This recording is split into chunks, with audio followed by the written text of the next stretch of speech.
We'd had a lunch in Brighton last night, We did. and Joe read the poems. So I'm just wondering how it felt. It was obviously it's like very different. I was reading them and you were listening instead of you reading. Yeah. Well, I enjoyed it because I could just relax. But I mean, you know, it's yeah. I mean, what can I say? You know, I just I feel so honoured that for once I've been amused, not what one expects. And it's actually it's great hearing you read them. Because yeah, I mean you imbued them, you know, with the way to what you want, and I'm still, you know, finding that. So it was very helpful. But We were talking about again yesterday about how sort of in some respects, I find it easier writing this stuff because I have less of a barrier to saying some of the things that I perhaps would have if they were about me. You know, so I fast forward to the bits that got me in. Not that I do that, so I do the opposite of that personally, but I've got plenty of other secrets that would be like that. Yeah, so it's sort of like, for me, so in some respects, do you think one of the benefits of this process is that we are telling a wider truth about Joe that perhaps you would have had the confidence to say yourself? yeah, no, I think I mean I do think that's true. There's probably a lot that I would just edit out, or I wouldn't think, you know, was. I mean, yeah, there are all kinds of details that you know, talking about my mother and sort of, you know, the fact that as a, you know, born into an Orthodox household, her father then turned Reform, so suddenly there was bacon and there was lobster. My mother loved shellfish, which, had she been Orthodox, we would never have touched. So, you know, there are all those little bits that you pull out. So it's And you like One Little Piggy and Daddy Big too? yeah. Always been partial to pork, so. So has anyone got any questions for Joe? Or any questions full stop? But Or for Rob. Yeah. Because he's worked, I haven't. talk. Yeah, yeah. If it's not too cheeky. Sort of being what you've been through and knowing now what you know, is there anything you'd change? You know, the truth is, no. That's great. Because, you know, you come to things as you come to them, and you deal with them as you deal with them. And I suppose that what, and I don't know whether it was because, you know, we were sent away to school, and I kind of hated that, but at the same time it gave me a resilience, and that resilience has held me in good stead, because, you know, as a gay man, you need resilience. And in a way, what was interesting was that when I went to Rose Bruford, I went to Rose Bruford in September 1967. In July, on the 27th of July to be specific, homosexuality was partially decriminalised, but it read between consenting adult males in private over the age of 21. Well, I was 18, so anything that I did was always going to be illegal, which was fine, you know. And But you liked older men, so it was all right. yeah, so, you know, that also helped. So in many ways, kind of sort of, it was they were extraordinary years, and to have lived through that kind of period and that change, And what is really fascinating is how things changed. And I really think that the way that the press, you know, in this country, and it also happened in the States, but in this country, the press weaponized HIV and they kept calling this gay plague. And the reality, of course, is it's a virus. You know, like COVID, it's a virus. It doesn't go, oh, they're heterosexual, we don't touch their, you know. So that always kind of sort of, you know, that used to sort of drive me mad. But they did such a disservice because, and they certainly did a disservice to heterosexual women in particular. And I remember, you know, when the government, and I have to give sort of due to Norman Fowler, who was Thatcher's health minister, because he went and he found out about the reality of HIV, and he went to the States to find out and what have you. And he told Thatcher that there was HIV in the heterosexual population in Edinburgh. What he didn't tell her was that it was the heterosexual intravenous drug users, because of course she'd have said, oh, let him die, because that was kind of the way that we were being treated. So he knew, you know, what to do, and of course she freaked and just the money poured in. And what was brilliant was that he gave money to Big Pharma to start research and development, but he also gave money to drop-in centres. So there were places like the London Lighthouse, which was this amazing building that on the 5th floor they had a hospice where people could go and die with dignity. So he did that, but he also gave money to other drop-in centres. So I remember, you know, fleeing to the Landmark, which was in Tulse Hill, because I live in South London in Brixton, because my CD4 count had fallen to 200 in 1989, and that was considered an AIDS diagnosis. And I wasn't feeling safe where we had all been moved to when the Middlesex Hospital closed, because it was sold off Applying Real Estate, and we moved to Mortimer Market. And I never, because I had refused to do the Concord trial, I never saw the same consultant. So I just wasn't feeling safe, and I flew to the only other place that I knew was the Chelsea and Westminster. And I remember going there, and the social workers were brilliant, and they sorted out my disability living allowance on what was then called the DS 1500, because I was going to be dead in 3 months. But when I saw the doctor, the young Mark Nelson, he offered me the pills, and I said, oh, can I think about it? Most people would have just bitten his hand off, but I was then able to go to the Landmark and say, I need to find a new HIV consultant.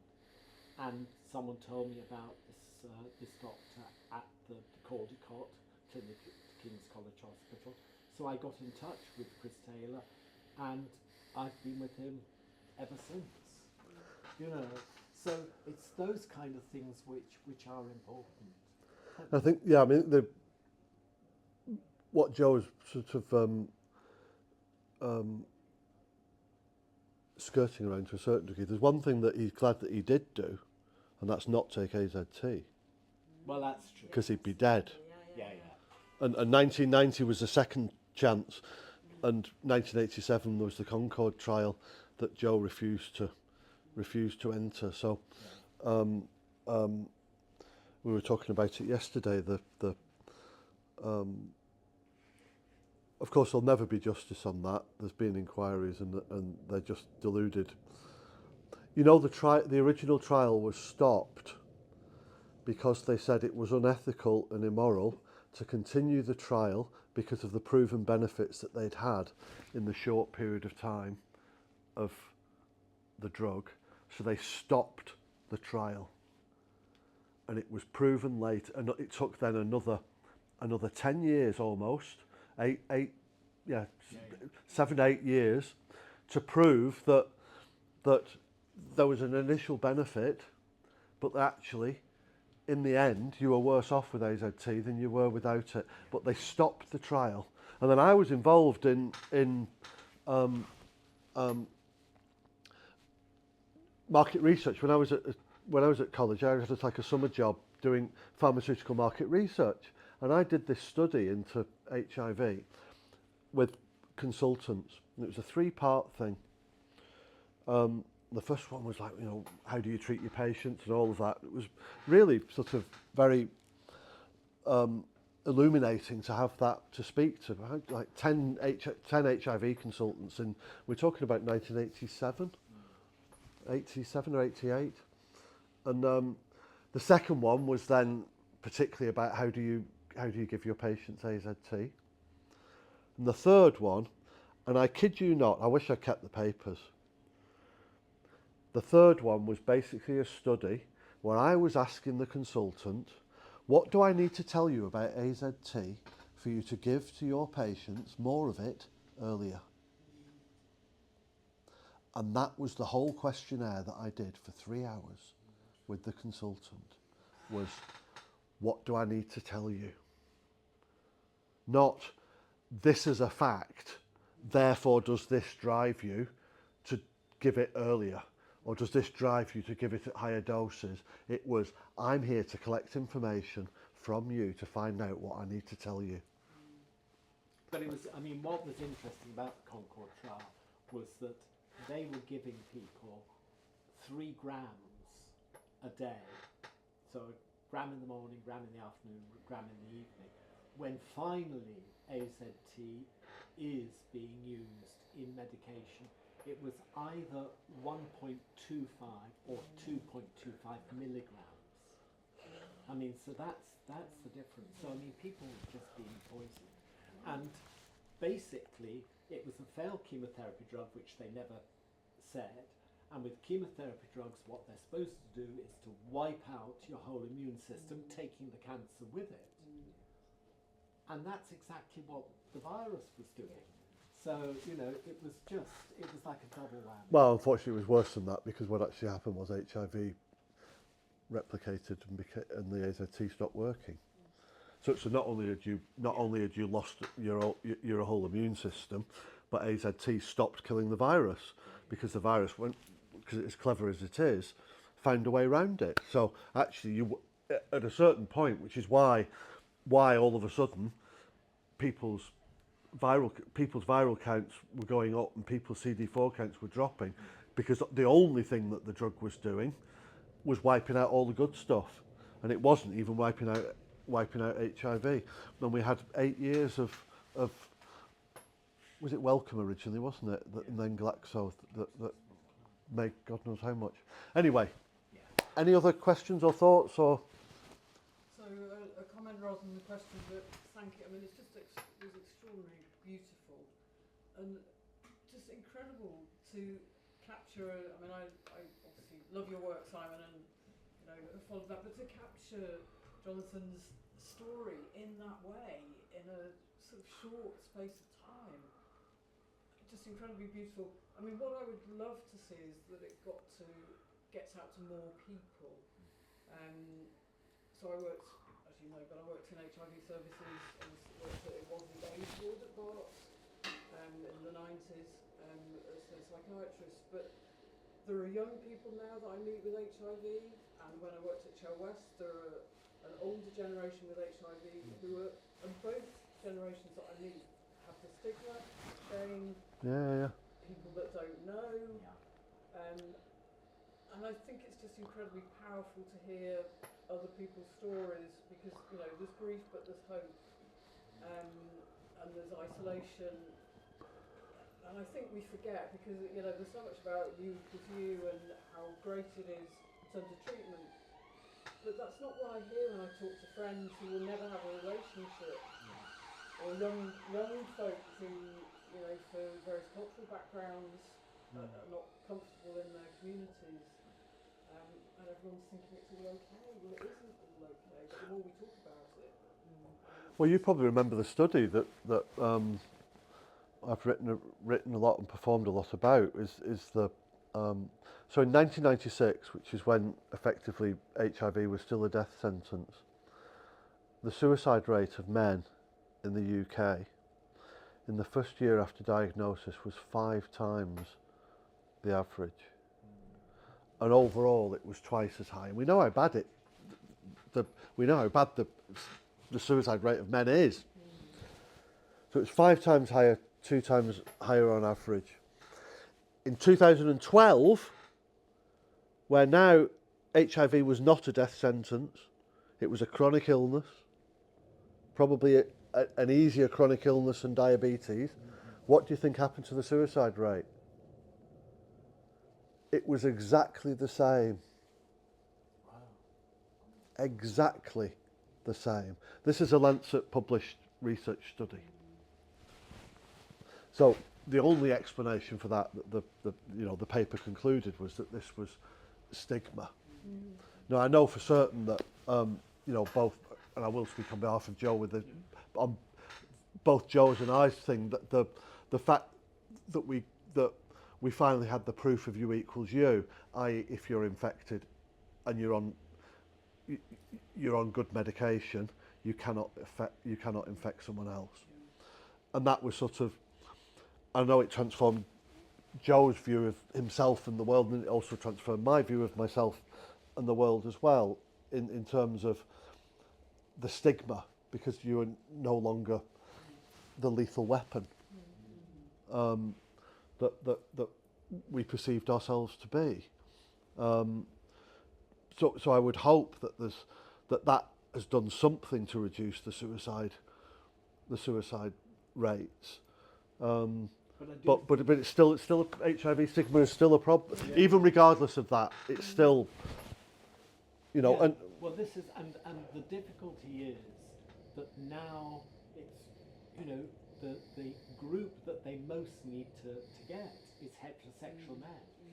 And, it just seems as though no one has got quite the idea of how you get through to that grouping. well, it's the conclusion they've come to, because again, you'll know how frightened the NHS is about HIV and how it's it is that they've gone down. And it's interesting, isn't it, that the Tory right and everyone hasn't been up in arms about what is effectively compulsive testing. The only way that they've seen that they can deal with this is if you go to an A&E, you will be tested for HIV. If you have a blood test, you'll have and some places you can ask not to, and there's all sorts. It's not quite got to the full scale, but and and don't get me wrong, I'm not suggesting that the compulsory testing is a wrong thing. I'm not. It's interesting that there's not been a backlash to it, is what I'm saying, because I'll give you a couple of more stats that are shocking. It's not that there are now more people who are not gay men getting HIV every year than gay men. However, the worst thing is, of course, when you catch HIV, you will then have the virus multiplying in your body. So the longer that you have it without knowing that you've got it, the more damage you're doing to yourself, the more chance you've got of long-term health things, and the more chance you've got of infecting more people, because you're unknowingly having sex. And there's a measure in when people get diagnosed of what they call late diagnosis. So you're not quite as ill as having AIDS, but there's a measure that says a late diagnosis where you've got very, very high viral count and diminished. The percentage of gay men who have a late diagnosis is 30%. The late diagnosis for straight women, it's not just gay men who have sex with men, yeah? So this includes, so we're not, this straight lot, it's not including the married men who have sex on the side and all of that, and the bisexuals, all of us that have sex with men at some point or other, whether we're married, pretend to be straight or whatever, are in that group, yeah? Straight women, late diagnosis is 50%. Late diagnosis for straight men, it will not surprise you, is 70 to 80%. Yeah? So the not just have we had that shift of diagnoses towards straight people, but we also, and again, stigma is related to it, that the refusal to go and get a test because you don't want the answer, and the ignorance of knowing the risk, because of course it's only the puffs that get it, or the druggies, again, which is part of that whole messaging that Joe was talking about before. So there's like an explosion ready to go off, because the people who are more and more straight people are getting it, but more and more of them are getting it later diagnosed, and therefore are infecting more people. And you have this exponential growth, which is why the compulsory testing why that's come in, because they, one, to a certain degree, they need to fast track the slowing the fucking thing down, and two, they're aware that let's face it, they've created their own problem, because me and him are the problem, and now all of a sudden they have to go, oh, actually we didn't really mean that. It's not really the drug, this virus can get anybody, I'm sorry, we sort of, so no, what's the answer? Go the fascist route, get everyone tested, because we can't actually admit the truth that we demonised this man. But it is fascinating, the difference between how COVID was treated, and yet, in the leaflets that were every household received around sort of HIV and AIDS, it stated, this is a virus, it can affect anybody. And it's exactly the same as it was for COVID. But did that get through? No, because it all got drowned out. Gay play, blah, blah, blah, blah, blah. And it's madness. And what is amazing is that they also never talk about the fact that if it hadn't been for viral load testing, which came in 1997 for HIV, there would be no PCR tests for COVID. But does anybody go, oh, wasn't it great that we had, it's just not talked about. And it's so weird. And it's also weird because I think that they treat HIV as being a kind of sexually transmitted disease, whereas the reality is it's bloodborne, Hey ho. But we're very lucky to have this man. I'm lucky to have this poet. and I agree with you. Your point. I mean for me, one of the reasons why I was so determined to tell the story is because Joe's story isn't just about being a long-term survivor of HIV for 42 years. And it's being a survivor of whatever. He's an inspiration for me. I only contracted HIV in 2013. He's an inspiration for me. I'm not a long-term survivor. I didn't go through the hell that they did. But, and so I think for anyone who's been through trauma and such like, what this man has done and how he's dealt with things is an inspiration. And as Neil Bartlett said to me the other day, people think it's a story about surviving HIV. Bugger, that's not about that. It's about love. That's what it's about. It's about this man who loved another man for 38 years. So fuck off. That's what it's about. And they're let me finish, sorry. And they're right. It's a story about love. And hopefully we'll get more and more people to hear it. But you're part of that. Please tell anyone that you know. But also, I just want to say, that your poems are beautiful. We've all been. Andy's helped edit these ones too, so he deserves some credit for that. But no, I mean, they were lovely. I adore Funny Girl, as you know. Funny Girl is so wonderful. And I love the bigot one. What's it called? Love song for a bigger. Well, 'cause it's just like it's like that. It reminds me a bit of I don't know if you know the song by Elvis Costello, "Grind the Dirt Down." No, I don't. So it's a. Do you know it? I'm trying to think. So it's a. Sing it. You must know it, Daz. 'Cause you must know it. It's not ringing any bells. No. So it's basically it's in the key of a love song, and he sings it like a love song. So it has that, which is the point where it reminds me, because it's like this quiet love song, right? But it's about Margaret Thatcher, and it gets to the point that, like, and when we get there, and you're dead in the ground, I'm going to stamp on your grave and grind the dirt down. But he sings it like a love song.